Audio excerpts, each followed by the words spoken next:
ఇటుగా పేరుస్తున్నాం, వ్యవస్థలను గాడిన పెడుతున్నాం, పోలీసు వ్యవస్థ ప్రక్షాళన, ఇంకా ఒకరిద్దరున్నా ఏరేస్తాం, ఎమ్మెల్యేలు మీ పరిధిలో బెల్ట్ షాపులు లేకుండా చూడండి, పెట్టుబడుల వరద మొదలయ్యింది, 3.78 లక్షల కోట్లు, 3.73 లక్షల ఉద్యోగాలు, వాట్సాప్ ద్వారా 150 రకాల సేవలు, 150 రోజుల పాలనలో అభివృద్ధి సంక్షేమంపై శాసనసభలో తుక్కు రేగొట్టిన నారా చంద్రబాబు నాయుడు గారు. ఏమండి చూడండి, అసభ్య పోస్టులు పెడితే పీడీ యాక్ట్ అటండి. భూ కబ్జాదారులు, రేషన్ బియ్యం దందా చేసే వారిపైన అదే చట్టం. ఈగల్ పేరిట యాంటీ నార్కోటిక్ టాస్క్ ఫోర్స్. పర్యాటకానికి పారిశ్రామిక హోదా, తొలిసారిగా పెట్టుబడి రాయితీలు, మంత్రివర్గ సమావేశంలో కీలక నిర్ణయాలు.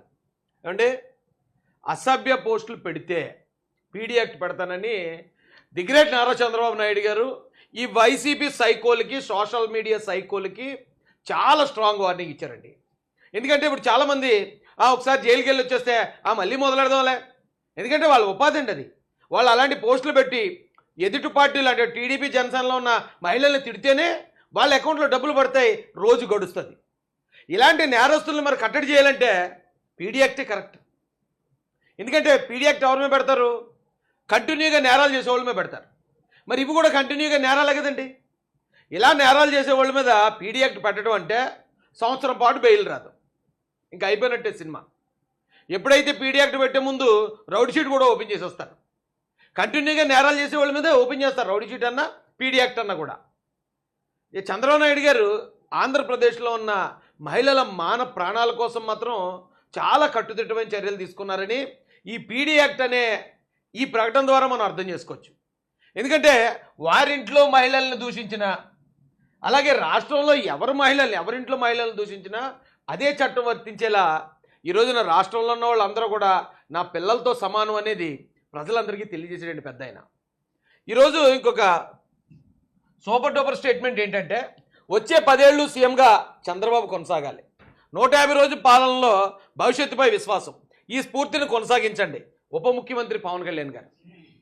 పవన్ కళ్యాణ్ గారు మరొక 10 ఏళ్ళు నారా చంద్రబాబు నాయుడు గారు సీఎంగా కొనసాగితే ఈ రాష్ట్రానికి ఉన్న అడ్డంకులన్నీ తొలగిపోయి ఈ రాష్ట్రానికి సువర్ణ అధ్యాయం మొదలవుతుందని జనసేన అధ్యక్షులు పవన్ కళ్యాణ్ గారు అసెంబ్లీ సాక్షిగా మాట్లాడారండి.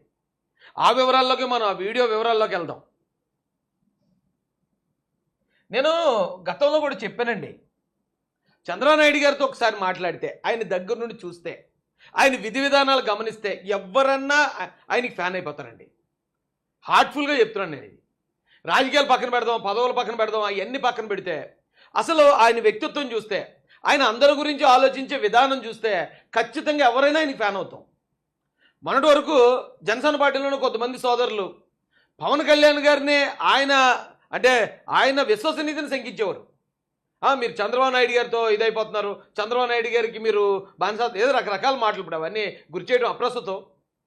అలా మాట్లాడుతున్నా సరే ఈ రోజున పవన్ కళ్యాణ్ గారు వచ్చి, గతంలో పవన్ కళ్యాణ్ గారు వాళ్ళ మాటల్లో ఎంతో కొంత ఎవరన్నా ఇదవుతాం కదా, కానీ ఈరోజు ఆయన డైరెక్ట్గా స్ట్రైట్గా ఫిక్స్ అయిపోయి మరో 10 ఏళ్ళు చంద్రబాబు నాయుడు గారే సీఎంగా ఉండాలి అని నొక్కి ఒక్కాడించి అసెంబ్లీలో చెప్పారంటే ఆయన ఏ స్థాయిలో చంద్రబాబు నాయుడు గారి పనితీరుని ఆయన గమనించి ఉండాలి. ఒకసారి ఆలోచించండి. ఆయన తెలుగుదేశం పార్టీ కార్యకర్త కాదు, జనసేన పార్టీ అధ్యక్షుడు.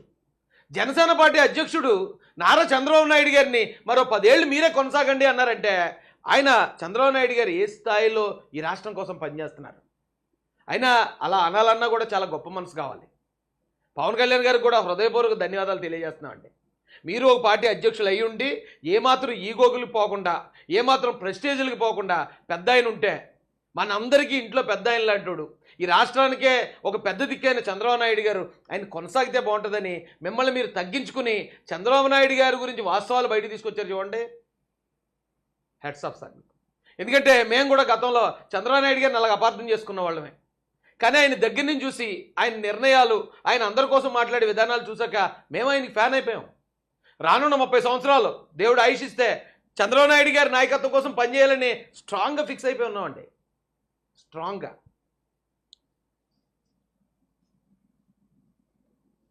అంటే కర్నూలులో హైకోర్టు బెంచ్ ఏర్పాటుకు ముందడుగు ప్రజాభిప్రాయం కోరుతూ హైకోర్టుకు న్యాయశాఖ కార్యదర్శి. ఏమంటే కర్నూలులో హైకోర్టు పెట్టాలంటే కర్నూలుని రాజధాని చేయాలన్నారు మా జగన్ గారు. రాజధాని చేస్తే తప్ప కర్నూలుకి హైకోర్టు రాదు, అదేమన్నా రూల్ అన్నట్టు. కానీ కర్నూలులో హైకోర్టు పెట్టాలంటే చాలా సింపుల్గా ఓ బెంచ్ ఏర్పాటు చేయొచ్చు కర్నూలులో కూడా అనేది ఇప్పుడు కూటమి ప్రభుత్వం చేసి చూపిస్తుంది. కర్నూలుని అభివృద్ధి చేస్తుంది, వైజాగ్ని అభివృద్ధి చేస్తుంది, అమరావతిని అభివృద్ధి చేస్తుంది, చేసి చూపిస్తుంది కూటమి ప్రభుత్వం చంద్రబాబు నాయుడు గారి నాయకత్వంలో. అంటే పని చేయలేనివాడేనండి ఎగదొప్పడానికి వంకలు ఎత్తుతారు. నిజంగా పనిచేసేవాడు ఇలా చేసుకుంటూ వెళ్ళిపోతారు. మేయర్ మాట్లాడేది ఇలాగేనా? హైకోర్టు సాక్షాత్తు వైఎస్ఆర్సీపీకి చెందిన ఒక మేయర్ని, అది గుంటూరు లాంటి పెద్ద కార్పొరేషన్కి మేయర్ అయిన ఒక వైసీపీ నాయకుడిని డైరెక్ట్గా హైకోర్టు గడ్డిపెట్టిందండి. డైరెక్ట్గా వైకాపా నాయకుడు గుంటూరు మేయర్ కావటి మనోహర్ నాయుడుపై హైకోర్టు ఆగ్రహం వ్యక్తం చేసింది. పెద్ద కార్పొరేషన్ గుంటూరుకు మేయర్ నగర ప్రథమ పౌరుడు మాట్లాడే భాష ఇలాగైనా ఉండేదంటూ తప్పుపట్టింది. మేయర్కు బాధ్యత ఉండక్కర్లేదా అంటూ మండిపడింది. రాజకీయ పార్టీ విధానాలు నచ్చకపోతే విమర్శించాలి తప్ప అసభ్య పదజాలంతో వారి కుటుంబ సభ్యులు తల్లులపై దాడి చేయడం ఏంటని నిలదీసింది. అతను ఒక మేయర్ అయ్యుండి తల్లుల మీద కుటుంబ సభ్యుల మీద బూతులు మాట్లాడాడట. అది హైకోర్టు వారి దృష్టికి వెళ్ళింది. ఎవరు కేసు పెట్టారు? హైకోర్టు వారి దృష్టికి వెళ్ళింది. హైకోర్టు వారు చాలా తీవ్రంగా మందలించారండి. ఇంతకన్నా సిగ్గుచేటు మరి మరో పార్టీకి ఉండదు, మరో నాయకుడికి ఉండదేమో. ఇంత సిగ్గులేని బతుకు నిజంగా ఇప్పటివరకు ఎవరు ఫేస్ చేసి ఉండరేమో అండి, ఈ వైఎస్ఆర్సీపీ నాయకులు తప్ప.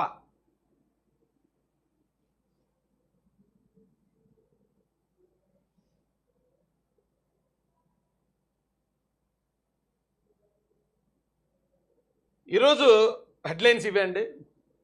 మెయిన్ మ్యాటర్లోకి మనం ఆలస్యం లేకుండా వెళ్ళిపోదాం.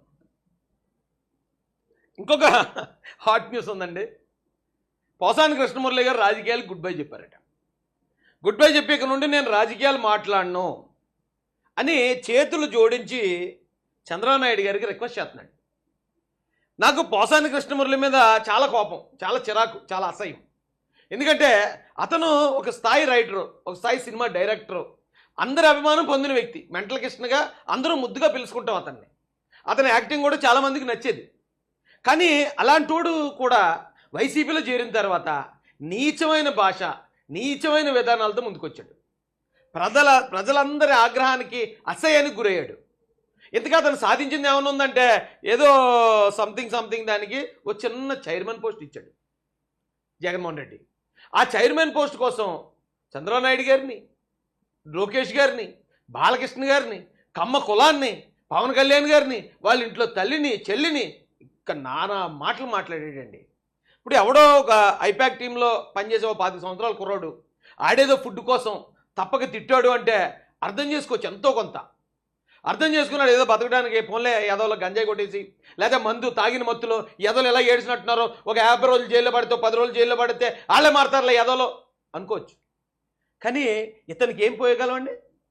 అతను చూడండి డబ్బా, అతను చూడండి ఫేమా, లేకపోతే ఏంటి ఏం తక్కువైందని ఈ కండకావరం, ఆ స్వార్థం, ఆ అసూయ, చిచి. అలాంటోడు ఈరోజు నేను ఇక మీ జోలు రానుబాబు నన్ను వదిలిండి అంటున్నాడు. అందితే జుట్టు, అందకపోతే కాళ్ళు. జగన్మోహన్ రెడ్డి దగ్గర ఉన్న వాళ్ళందరూ ఇదే బ్యాచ్. మీరు గమనించండి, నేను జగన్ రెడ్డి వచ్చి చంద్రబాబు నాయుడు గారి మీద డైరెక్ట్గా ఎందుకు విమర్శలు చేస్తున్నాడు? ఎందుకు అంటే గతంలో ఈ పేరు నాని, కొడాలి నాని, అంబటి రాంబాబు, రోజా, ఈ పోసానిగాడు ఇలాంటి వాళ్ళు పనికిమాలిన చాలా మంది ఉండేవారు.